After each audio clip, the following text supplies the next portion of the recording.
Muy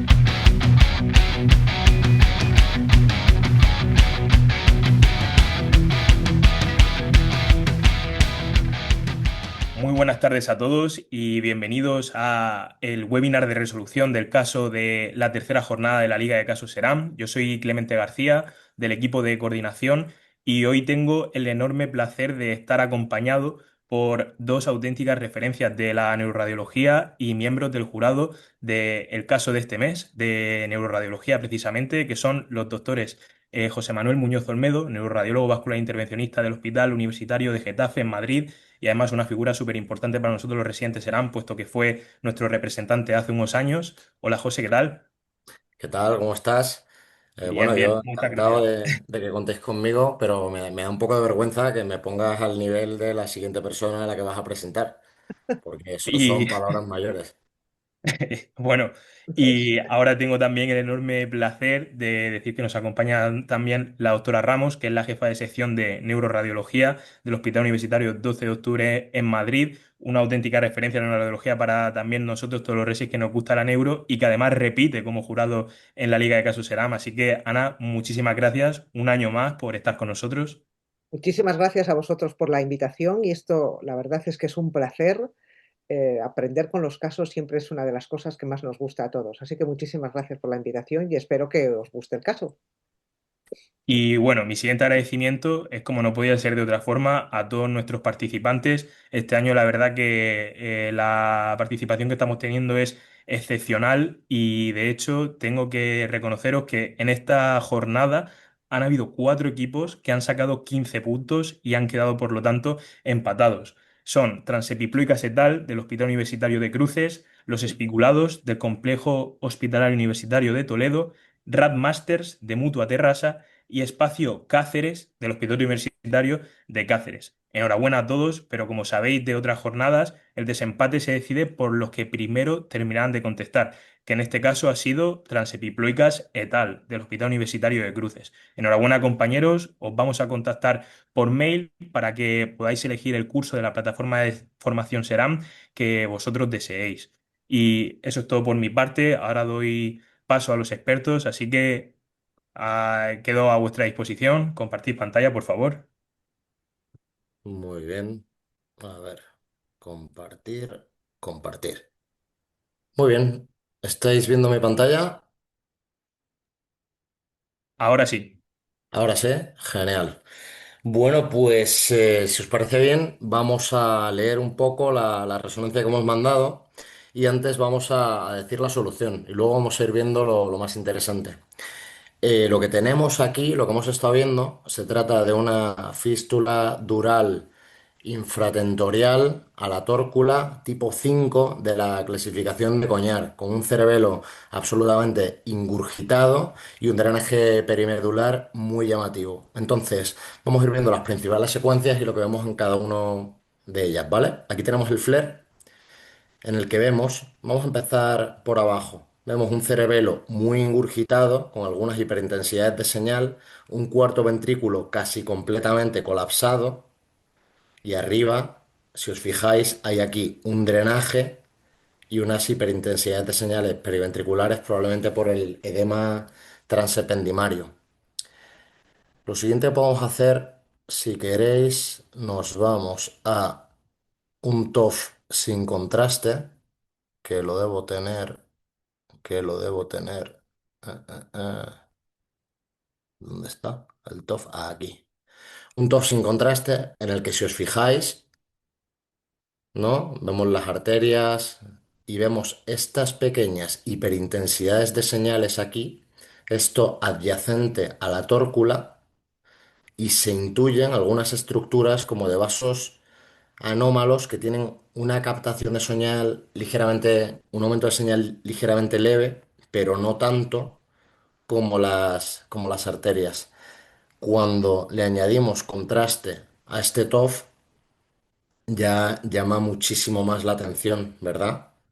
Esa pequeña hiperintensidad de señal de antes, ahora vemos que es este vaso anómalo que parece una vena y muchísimos vasos ingurgitados, completamente ingurgitados, en el espacio infratentorial y también un poquito por aquí a nivel supra, todas estas venas de la base del cráneo completamente ingurgitadas. Vale, eh, lo siguiente que podemos ver es la secuencia más llamativa, más bonita del caso. Esta es una secuencia de susceptibilidad, ¿vale? Entonces quiero que os fijéis en este corte en el que tenemos a la vez parénquima, supra e infra, un poquito más abajo, aquí. ¿Veis? Esto es un cerebelo negro. Es un cerebelo negro en el contexto de congestión venosa. Hay muchísima desoxihemoglobina y por eso tenemos ese artefacto en el que la intensidad de señal del parénquima del cerebelo y del parénquima supratentorial no tienen absolutamente nada que ver. Vale, si seguimos por aquí, ya creo que nos podemos ir a la diagnóstica casi, a la que yo creo que ya se ve esto con claridad. Esto es un tricks que si sabéis, la doctora Ramos luego lo puede explicar mucho mejor que yo, simula un poco lo que nosotros vemos en la arteriografía. Me explico. Tenemos primero arterias y al final tenemos las venas, ¿vale? Todo mucho más concentrado. Entonces, casi desde el inicio que tenemos las arterias aquí hiperintensas en sagital, tenemos esta imagen extraña cerebelosa infratorcular que se empieza a rellenar y cuando avanzo un poco, fijaos cómo se ve absolutamente un cerebelo lleno de venas y estas venas perimedulares que bajan hacia abajo. Esto es completamente anómalo. Lo que estoy viendo aquí es un shunt de alta velocidad, que lo hemos visto tanto en el TOF sin contraste como con contraste, como en el TRIX que está aquí, y esto está comunicado con un montón de venas anómalas que se llenan secundariamente por hiperpresión venosa, por la sangre que están recibiendo. Esto es una fístula dural torcular que está aquí. Este es el punto de la fístula y todo lo demás es hiperpresión venosa secundaria. Si nos vamos a la arteria del Speed-Leveling, espera que esto tengo que bajarlo aquí un poquito, aquí, fijaos, ese bolsón venoso que hemos estado enseñando antes es este punto rojo de aquí. Aquí tenemos el shunt.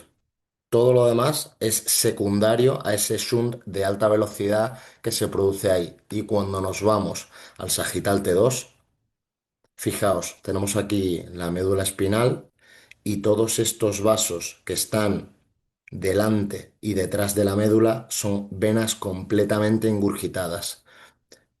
Si veis esto, es una fístula dural, o sea, no puede ser otra cosa. La peculiaridad es que esta es una tipo 5, es decir, el shunt está dentro de la cabeza y las venas que drenan están bajando hacia abajo en el plexo perimedular. Sin embargo, como os podéis imaginar, habiendo visto todo esto, volvemos al flare, que lo tengo por aquí.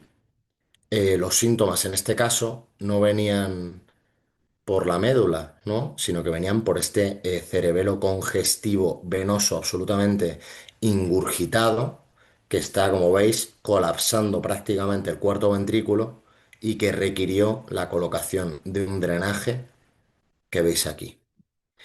Doctora Ramos, ¿algo que quieras comentar? ¿Algo más que debería haber enseñado y no Yo, enseñado?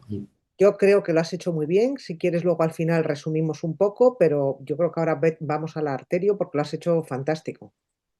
Muy bien, pues bueno, con la venia de la doctora Ramos he preparado esto. Curiosamente, yo trabajo en el Hospital de Getafe, como ha dicho Clemente antes, pero también trabajo en el Hospital 12 de Octubre, porque ambos centros tienen un pacto entre direcciones y cubrimos la sala y las guardias en ambos centros, lo que nos da ocasión pues, de acceder a mucho volumen y a muchos casos interesantes como es este que se plantea ahora. Brevemente, ¿vale? Vamos a ver un análisis de las preguntas, viendo que se ha fallado, por qué se ha fallado y explicando un poco las respuestas, ¿vale? Luego vamos a dar unos apuntes sobre las fístulas durales para aquellos de vosotros que no estéis del todo familiarizados con esta patología y luego vamos a ver la evolución del caso y vamos a comentar algunas imágenes. Entonces, la primera que se preguntó señala la afirmación verdadera, que es los síntomas están en relación con hipertensión venosa. Eso es así por lo que hemos explicado. La fístula dural es un shunt que se produce adyacente a la tórcula y todo lo demás son venas hiperémicas que dan un cerebelo congestivo y que terminan por comprimir ese cuarto ventrículo, ¿vale? La RM orienta el caso, pero no es diagnóstica. Entiendo que esto se pueda fallar porque tiene bastante mala leche, en el sentido de que la arteriografía es necesaria, pero para caracterizar mejor esa fístula y para entenderla mejor. Ya sabíamos con la reso, de hecho luego lo veremos, ya sabíamos con el TAC que esto era una fístula dural, porque no podía ser otra cosa, ¿vale? No es recomendable realizar una arteriografía cerebral. Me pone muy contento. Nadie ha respondido esto, un total de 0 personas. O sea que todo el mundo tenía claro que la arteriografía tenemos que hacerla. Y el diagnóstico corresponde a una arteriografía hipertensiva. No, eso no es así, es una fístula dural. Por eso esta es la respuesta que penaliza más. ¿Vale? Sigamos con la pregunta 2. Esta a mí me parecía difícil y con un poco de mala leche. Quizá la hayáis sacado porque sois mejores radiólogos que yo, que no sé si lo hubiera acertado, o quizá por descarte, pero vamos a explicarla. En primer lugar, las encefalitis y los gliomas de tronco entran al diagnóstico diferencial en este tipo de entidades. Sí, ¿por qué? Porque estamos hablando de una fístula dural tipo 5, es decir, una fístula dural que ocasiona una congestión venosa masiva y que drena hacia abajo.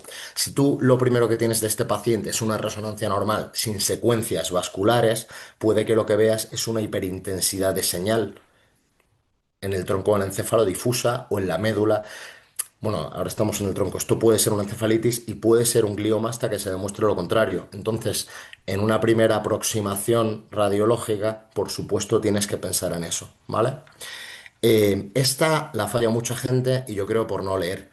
¿Se trata de una enfermedad congénita que se va desarrollando a partir de la cuarta década de la vida? No. Las fístulas durales no son congénitas, por definición. Son enfermedades adquiridas, de manera que esta es incorrecta. El problema es arterial y la mayoría de síntomas se explican de esta manera. Esta penaliza un poco más por esto que hemos venido explicando desde el principio. El problema en la fístula dural es siempre venoso, ¿vale? Los síntomas vienen derivados del drenaje venoso y la solución pasa por una correcta oclusión del pie de vena anómalo, a lo que iremos luego. Y modificar factores de riesgo cardiovascular cambia drásticamente el curso clínico de la enfermedad cuando se diagnostica un episodio agudo de sangrado intracraneal. Eso no es cierto. No cambia nada drásticamente y las fístulas durales cuando sangran son lesiones sumamente inestables y requieren un tratamiento como el de los aneurismas. Nosotros los hacemos en el día máximo el día siguiente, ¿vale? Entonces no es momento de ponerte a ajustar factores de riesgo cardiovascular. Muy bien, el caso clínico actual ejemplifica una descompensación de la enfermedad, posiblemente con trombosis venosa asociada. Tenemos un shunt, el cuerpo lo va tolerando, va haciendo lo que puede y en un momento dado estas venas arterializadas es normal a veces o bien que sangren o bien que se trombosen porque no son capaces de soportar esta presión y se producen engrosamientos en su pared, se producen estenosis venosas y es aquí cuando el paciente se descompensa y la clínica aparece, ¿vale? De manera que esta es la correcta. Es más, luego veremos alguna sorpresita que no he comentado a cosa hecha viendo el caso, porque quiero que lo que relacionamos con la arteriografía y que quizá hayáis visto o quizá no. RM cerebelo blanco indica hiperaflujo venoso. Es RM cerebelo negro por la secuencia de susceptibilidad. ¿Vale? El cerebelo se ve negro por la desoxihemoglobina en comparación con el parénquima supratentorial, como os he enseñado hace un rato. Esto está puesto así a pillar, por eso también es la que menos penaliza. Un caso en el que el drenaje perimedular en ningún caso está comprometido, es justo lo contrario. Una tipo 5 por definición tenemos drenaje perimedular comprometido, como os he enseñado en la última secuencia cervical T2, que se ven esos vasitos anómalos. Y una situación habitual en neuroradiología, una microma caracterizada mediante angio-RM. No, es una fístula dural que es el diferencial de una microma, ¿vale? Como era otro diagnóstico, pues esta la hemos penalizado un poquito más. Con todo esto, el cerebelo negro es algo que los compañeros de radiodiagnóstico del 12 de octubre, capitaneados por la doctora Ramos, han publicado en el Neuroradiology Journal. Hay varios casos, entre ellos está este, y todo esto que estamos hablando del cerebelo negro y de la importancia de la secuencia de susceptibilidad en estos casos está mucho más desarrollado. Y os invito a que lo estudiéis si os llama la atención con esto que os estamos contando. Vale, entonces las opciones de tratamiento incluyen aislar el pie de vena, bien mediante abordaje quirúrgico directo por vía endovascular, habitualmente empleando técnicas antirreflujo. Esta es la correcta. ¿Por qué? Una fístula dural es, ahora lo vamos a ver un poco más, es un shunt a una vena en la superficie de la dura madre. Entonces, si no ocluyes esa vena a la que está llegando hiperpresión, no curas la enfermedad, cambias el patrón de drenaje y eso es muy peligroso para el paciente porque además la enfermedad se perpetúa. Entonces, bien lo hagamos por vía endovascular, bien se haga de manera quirúrgica, el concepto es que tienes que tratar el origen de la vena anómala desde el que se origina todo lo demás. ¿Os acordáis que os enseñé un bolsón venoso que conecta con un montón de venas hiperémicas en el cerebelo? Eso lo vamos a ver luego en la arteriografía, pero aislar ese bolsón venoso del resto de la circulación es el objetivo último en cualquier modalidad de tratamiento. Las opciones endovasculares muestran clara superioridad con respecto a la cirugía. Me duele en el corazón tener que deciros que eso no es cierto. De momento, ¿vale? Porque la mayoría de artículos sobre esto pues se hicieron hace unos años, tenemos mucha más tecnología y ya veremos, pero lo cierto es que las fístulas infratentoriales de este tipo es una de las localizaciones en las que la cirugía muestra resultados más duraderos. Tenéis que tener en cuenta que esto es una fístula dural, es decir, esto es algo extraaxial y es una vena anómala, ¿no? Además, esto se opera sentado, está debajo del tentorio, entonces cuando el neurocirujano diseca el tentorio, él ve, por así decirlo, colgar ese vaso anómalo, esa vena que puede clipar y lo soluciona relativamente fácil para un neurocirujano experto que opere vascular, por supuesto, pero es la explicación por la cual este tipo de fístulas a ellos le resultan por lo general cómodas de operar, ¿vale? Lo más habitual en esta localización pasa por la radiocirugía, dada su menor invasividad, el carácter incidental de la lesión. No, es una lesión que se ha descompensado, que está dando síntomas agudos, el tratamiento tiene que ser más agresivo, la radiocirugía tarda en actuar años, entonces en general se emplean más incidentales, en las fístulas durales tiene un rol mucho menos activo, sobre todo en las que están dando clínica o tienen un componente agudo, ¿vale? Tratamiento médico de entrada, siendo los ensayos clínicos claros con respecto a la superioridad del mismo.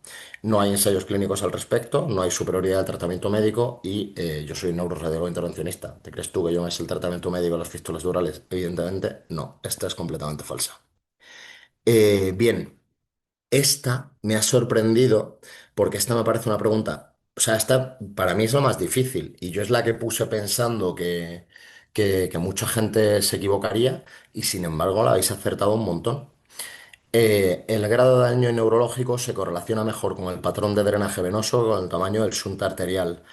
Esta es la correcta. En las fístulas, como ya os he dicho, nos preocupan las venas. Una vena cortical anómala gorda dilatada se puede romper, me preocupa. Venas ingurgitadas dan un síndrome de hipertensión venosa de causa clínica al paciente, me preocupa. Tengo un shunt súper gordo, pero es a un seno venoso que es anterógrado y las venas están respetadas, no me preocupa. Aunque el shunt sea gigante, no me preocupa. ¿Vale? Es la correcta y por eso vale 3 puntos. Muy bien, el tronco encefálico es menos vulnerable que la corteza supratentorial. La vamos a explicar con la siguiente. Las venas del tronco del encéfalo presentan gran cantidad de ramas colaterales, por lo que los síntomas son más leves que en otras localizaciones. Esto no es así. Son venas mucho más pequeñas y hay una red colateral mucho menos extensa que la corteza supratentorial. Piensa, las venas del tronco son súper chiquititas. Y en la corteza supratentorial tenemos trolar, tenemos la B, tenemos el seno esferoparietal.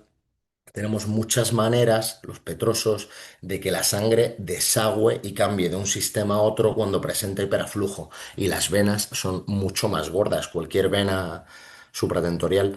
El tema de que estas venas tengan poca red anastomótica y sean mucho más pequeñas, hace mucho más vulnerable al tronco a aumentos bruscos de presión en caso de fístula dural, ¿vale? Por eso estas dos son incorrectas. Y esta me parece muy difícil, pero la puse a la 3 porque el concepto es muy importante. Entonces quería que penalizara un poco más. El cierre parcial del subvenoso alivia los síntomas de manera llamativa. No, los empeora. ¿Por qué? Yo tengo una fístula, lo que os he contado, y estoy, por ejemplo, esta, imaginaos, que puede drenar hacia supratentorial y hacia infratentorial. Y le cierro parcialmente el shunt, cierro la parte supratentorial de drenaje. La infratentorial recibe mucho más aflujo, los síntomas se agravan y las venas presentan de repente mucha más hiperpresión que no pueden gestionar. Cuando cierro parcialmente una fístula, me arriesgo a tener una complicación grave. De hecho, nosotros cuando estamos embolizando, el problema serio que puedes tener, que a mí no me ha pasado, pero sé que está descrito, es que la vena de drenaje la ocluyas parcialmente, se produzca una estenosis, el hiperaflujo del shunt sobre esa estenosis produzca o bien una rotura o bien que se llenen venas secundarias, y causes una hipertensión venosa en territorio que antes tenía una hiperpresión, una presión venosa normal, y secundariamente descompenses una fístula. Sé que esto es complejo de entender, sobre todo porque ahora lo estoy explicando a viva voz y no tengo dibujos para apoyarme, pero iros quedando con esto y luego cuando desarrollemos un poco más las imágenes, seguro que lo entendéis. Entonces, bueno, Ana, si te parece bien, damos unos apuntes sobre fístulas durales y seguimos comentando imágenes. Eh, ¿Queréis entonces que comente algo de lo que acaba de comentar de la resonancia magnética? Sí, sí, Yo, yo prefiero bueno, de la que quiero resonancia que lo y del TAC. comentes.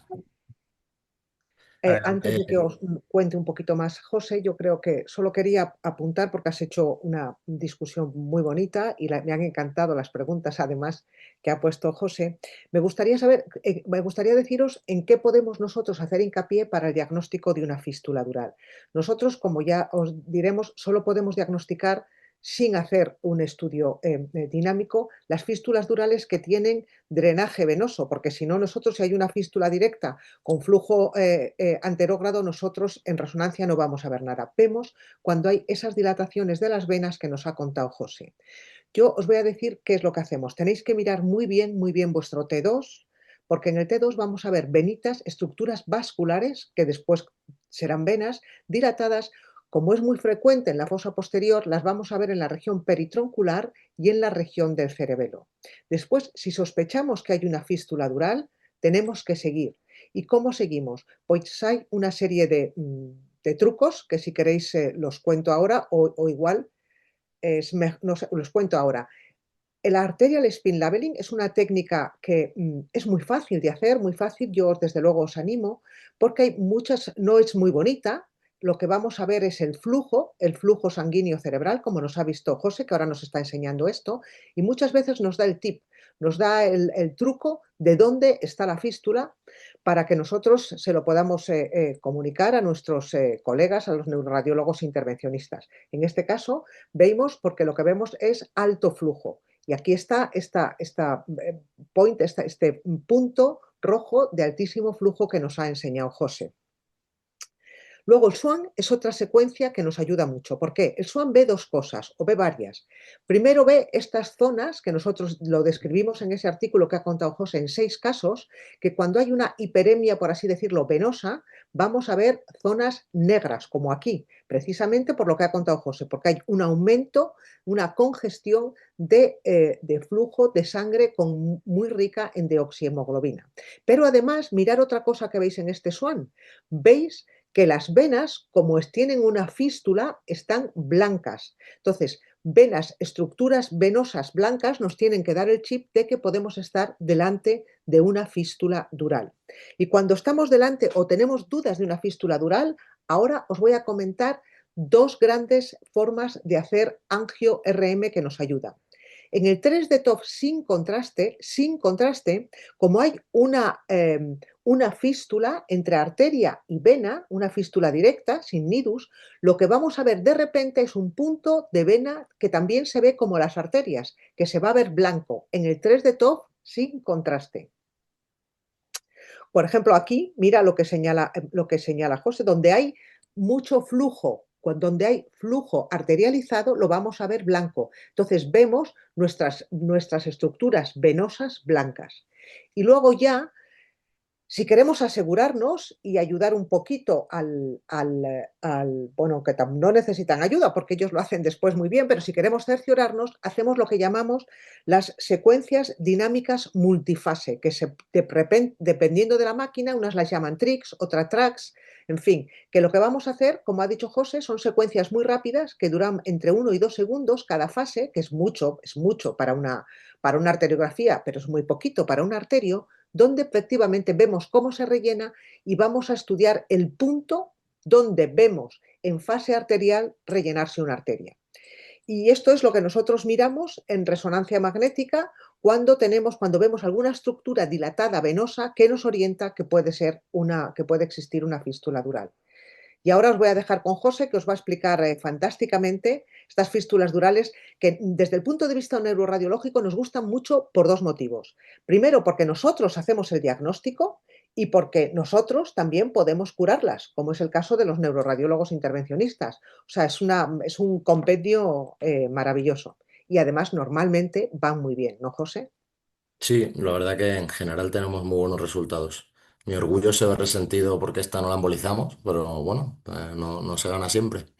Entonces, os voy a contar muy brevemente, ¿vale? Las fístulas arteriovenosas durales son conexiones anormales entre arterias y venas en el recubrimiento del cerebro, ¿vale? La dura madre tiene tres capas, la perióstica, la meningia y la capa de zona limítrofe, y la perióstica, que es la más superficial, es la que contiene vasos y es donde se producen estas fístulas durales. Hay arterias meningias que pueden venir de la carótida interna también, aunque son más raras, o de la externa. Un shunt directo sin nidus. El tema de que no haya nidus, como comenta la doctora Ramos, es fundamental a la hora de hacer el diagnóstico. De ahí hay una vena dural o un seno venoso y es una lesión extraaxial adquirida. Eso lo vimos en la pregunta, y el tema de que sea extraaxial facilita la cirugía también en manos expertas. Es súper importante el tema de que no hay shunt y de que lo digáis. Si hablas con cualquiera que opere un volumen grande de casos, como algo se dé de fístula y sea una micromab, tienes un problema. Me explico. Tú a una fístula dural le clipas el pie de vena y has curado a ese paciente. Si tienes una micromab y tapas la vena, probablemente mates al paciente, porque estás en un espacio pial, las arterias quieren seguir drenando una vena que ya no existe, y entonces tienes un problema tremendo y una hemorragia difícil de controlar. Entonces, esto en general es rarísimo que pase porque después de una angioresonancia siempre se hará una arteriografía, pero hay casos y el principio por el cual esto pasa es lo que os estoy contando. Entonces, esto yo sé que a los resis les vuelvo un poco locos hasta que ya se dedican más a la neuro, son resis mayores. Es una fístula, es una MAP, ¿qué estoy viendo? Como os ha contado Ana, en general, en las pruebas de imagen no invasivas, lo que se ve de la fístula es su consecuencia, es decir, estas venas dilatadas. Por eso no todos los tipos se ven. Necesitas que haya venas afectadas para poder ver la fístula. Entonces, unos tips así súper básicos. La fístula dural está en la dura madre, es decir, periostal, tiene que estar adyacente, lo que estás viendo, el shunt, a una estructura de la dura madre. La MAP pial está en el parénquima cerebral. La MAP tiene nidus y la fístula no, y esto es lo más importante. La fístula es adquirido y la MAP, antes se decía que era congénito, ahora sabemos que no, que puede ser adquirido, que puede ser el resultado de una serie de mutaciones. Probablemente haya diferentes entidades que metemos en un mismo saco cuando decimos MAP, pero bueno, que se decía que era congénito y no tiene pinta. El factor de riesgo en la MAP es la angioarquitectura del nidus, la presencia o no de aneurismas de flujo, las estenosis venosas, etcétera. Y la fístula dural es el patrón de drenaje venoso, es con lo que quiero que os quedéis hoy. Hay un drenaje benigno, cuando las arterias van al seno, este presenta un drenaje anterógrado. Y hay un drenaje, o sea, agresivo, cuando las arterias van a una vena, que produce reflujo cortical. Si las venas corticales están involucradas, vamos a querer tratar la fístula porque su historia natural no va a ser positiva. En este sentido tenemos las clasificaciones de Borden y de Coñar. A mí me gusta la de Coñar porque, para empezar, porque este hombre está vivo, si no me equivoco, es jefe de sección en Toulouse, o sea, esto se inventó antes de ayer, y porque es muy, muy intuitiva, yo creo que para radiólogos es bastante lógica. Tipo uno y 2A son benignas, 2B, 2A más B, 3, 4 y 5 son malignas. Como ya os he contado, si hay venas corticales involucradas, son malignas. No vamos a tampoco a perder el tiempo explicando todas, pero tengo este pequeño dibujito en el que podéis entender, aquí se ve mi flecha, ¿verdad? Tipo uno va al seno y el seno va para adelante, perfecto. Tipo 2 va al seno, que va para adelante y para atrás, el 2A. Perfecto, porque no estoy involucrando venas. En el momento en el que desde el seno hay reflujo a una vena cortical, peor aún, la fístula es directamente a una vena cortical, o peor aún, es directamente a una vena cortical que además está dilatada por el hiperaflujo, estos son patrones malignos de drenaje y me tienen que preocupar, ¿vale? El tipo 5 es cualquiera de las anteriores con drenaje perimedular. Otra cosa muy bonita de este caso es que es una tipo 5 que previamente en realidad hubiera sido una tipo 4, ¿no? Las tipo 5 a veces son entidades que cuesta muchísimo diagnosticarlas y que por el drenaje perimedular comprometido acaban dando unas mielopatías que hasta que alguien piensa que no puede ser una fístula dural y peor aún que no puede ser dentro de la cabeza, no se diagnostican. Entonces, yo las otras que he visto han llegado con mielopatías súper extensas. Este señor no ha llegado a tener mielopatía porque tenía tanta fístula en el cerebelo que ha debutado antes la clínica ahí. Es algo también llamativo. Entonces, ahora os voy a contar un poco la evolución del caso, porque como sabréis, claro, en la reso, este señor entró por un código ictus, hasta ahí no os mentí. Pero os podía haber contado lo del drenaje, lo de la hidrocefalia, os podía haber contado lo que se vio en el código ictus, pero entonces esto sería muy aburrido y a mí no me parece interesante. De manera que ahora sí, lo vamos a ver ya con honestidad, con todas las cartas en la mesa. Tenemos en la primera imagen del TAC un cerebelo que si recuerda a lo del flare. Estas hipointensidades, súper hiperémico, casi no hay cuarto ventrículo. A nivel supratentorial ya vemos esa hidrocefalia, fijaos las estas temporales cómo están, y estas hipointensidades también características como del edema transependimario, ¿vale? Entonces, en el angiotac, fijaos qué bonito como tenemos, por un lado, el bolsón venoso adyacente a la tórcula que hemos visto ya en la resonancia varias veces. Con el MIP lo vemos conectarse con todas esas venas súper ingurgitadas del cerebelo y si te fijas, puedes ver ya el drenaje perimedular en el propio estudio de código ictus. Es decir, estaba todo aquí. Esto era se sabía que era una fístula dural tipo 5 ya desde que el paciente entró por la puerta. Aquí tenemos un sagital, ¿vale?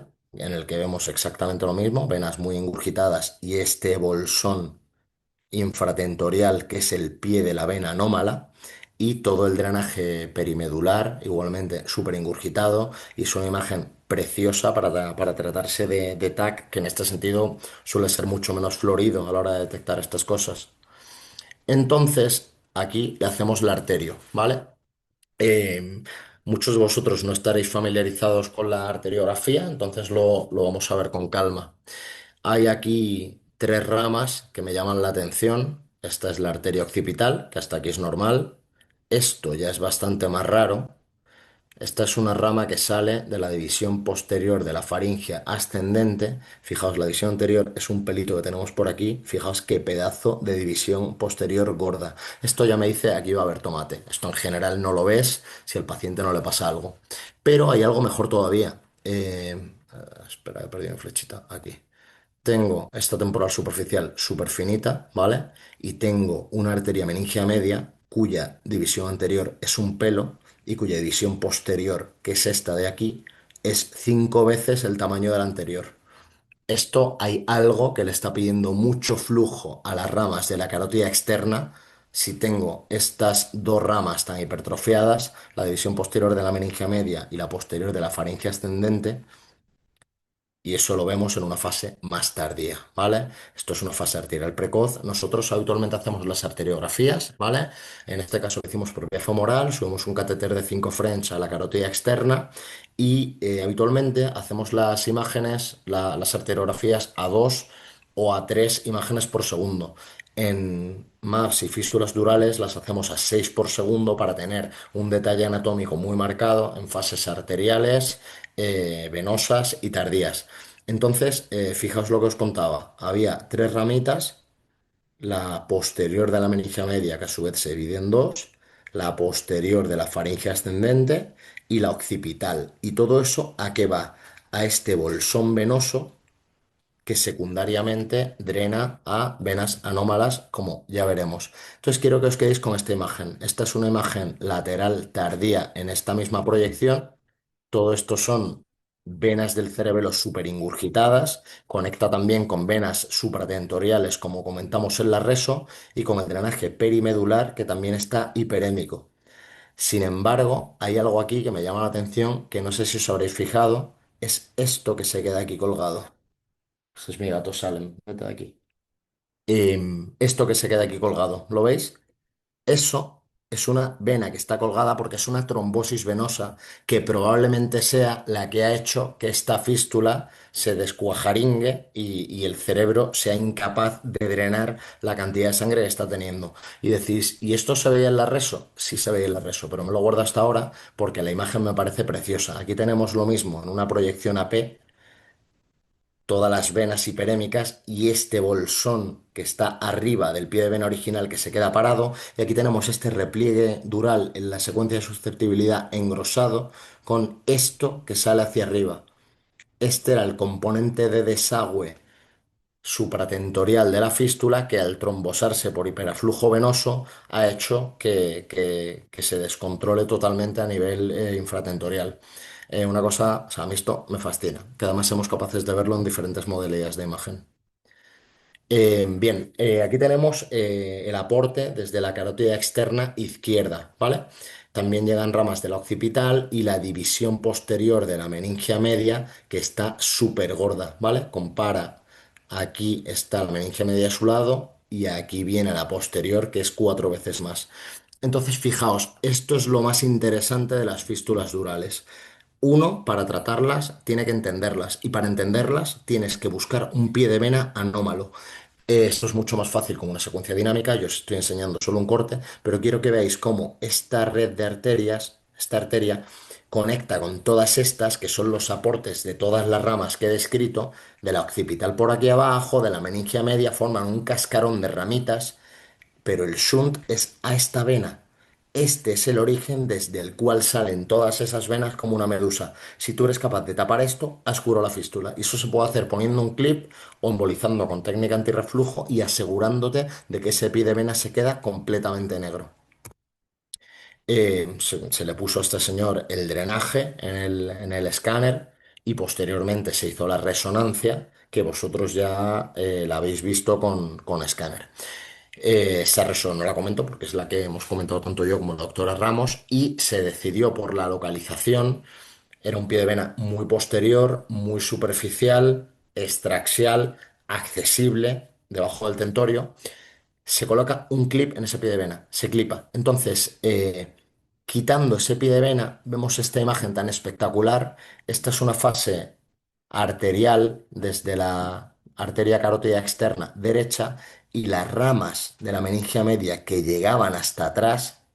Fijaos cómo se ven, como que no rellenan hasta el fondo. Esto es lo que llamamos que están desaferentizadas. Si me espero a una fase muy tardía de la arteriografía, veo cómo estas ramas gordas llegan y conectan con otras ramitas arteriales que probablemente venían de otros territorios, pero no vemos vena anómala. Esta fístula está completamente curada.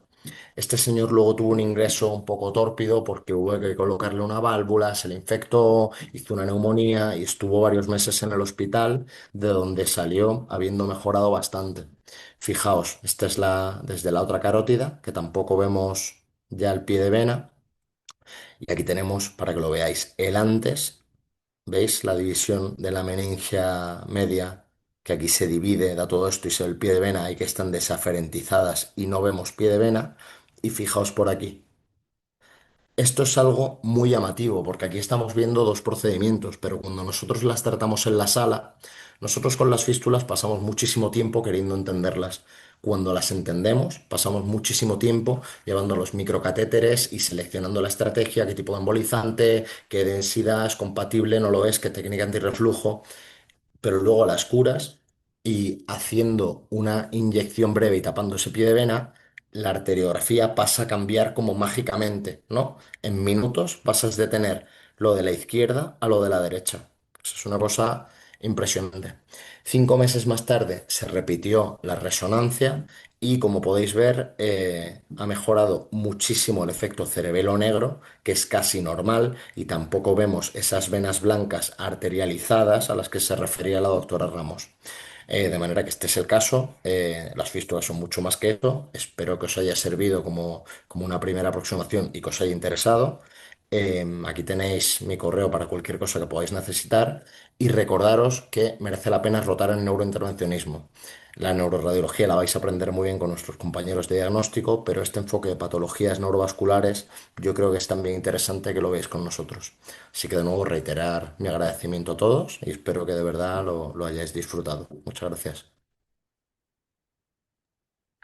Bueno, Yo la quiero, verdad que ha sido yo quiero espectacular. felicitarte porque cómo lo has hecho. Es que yo creo que con esto nos sabemos muy bien ya las fístulas durales, que es una patología, la verdad es que apasionante. Efectivamente, cada fístula hay que llegar a entenderla, como muy bien ha dicho José, pero tienen un tratamiento muy bueno por parte de neuroradiología intervencionista. Tienen un diagnóstico una vez que ya son el grado 3 que nosotros las podemos diagnosticar y adelante. Yo solo os animo a todos a que os familiaricéis con ella porque realmente es un diagnóstico muy agradecido, como José nos ha explicado de forma espectacular. Muchas gracias. Bueno, pues como no podía ser de otra forma, tanto de parte de los participantes como de parte de la coordinación de la Liga de Casos, daros a los dos nuestro más sincero agradecimiento. Creo que es un caso, como bien habéis dicho, paradigmático, ¿no? De las dos caras de esta patología, la diagnóstica y la vascular intervencionista.